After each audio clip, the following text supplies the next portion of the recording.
kalbėjome apie oro kokybės matuoklius.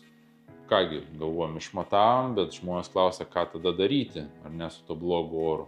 Dėl to atsivežėme švedų gamintojo Light Air filtrus. Čia matote patį mažiausią modelį, skirtą kažkokiam tai miegamajam arba mažam butukui.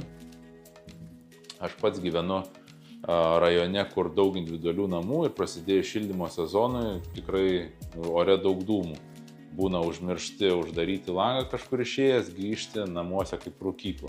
Tai ką tada darom? Uždarom langus, pajungiam filtrą ir maždaug 20 minučių bėgy visas dūmų kvapas yra dingęs. Filtrai tikrai yra padėję žmonėms su alergijoms, kas ten gyvūnams ar žiedadulkėms turi, tai tikrai veikiantis produktas. Kaip minėjau, čia yra pats mažiausias dydis, bet galima rinktis ir ofisui arba kažkam pramoniniam pastatui, tai priklauso būtent nuo kliento poreikių. Filtrus galima tiek įsigyti, tiek išsinuomoti. Visą platų asortimentą Light Air filtrų rasite ecorner.lt.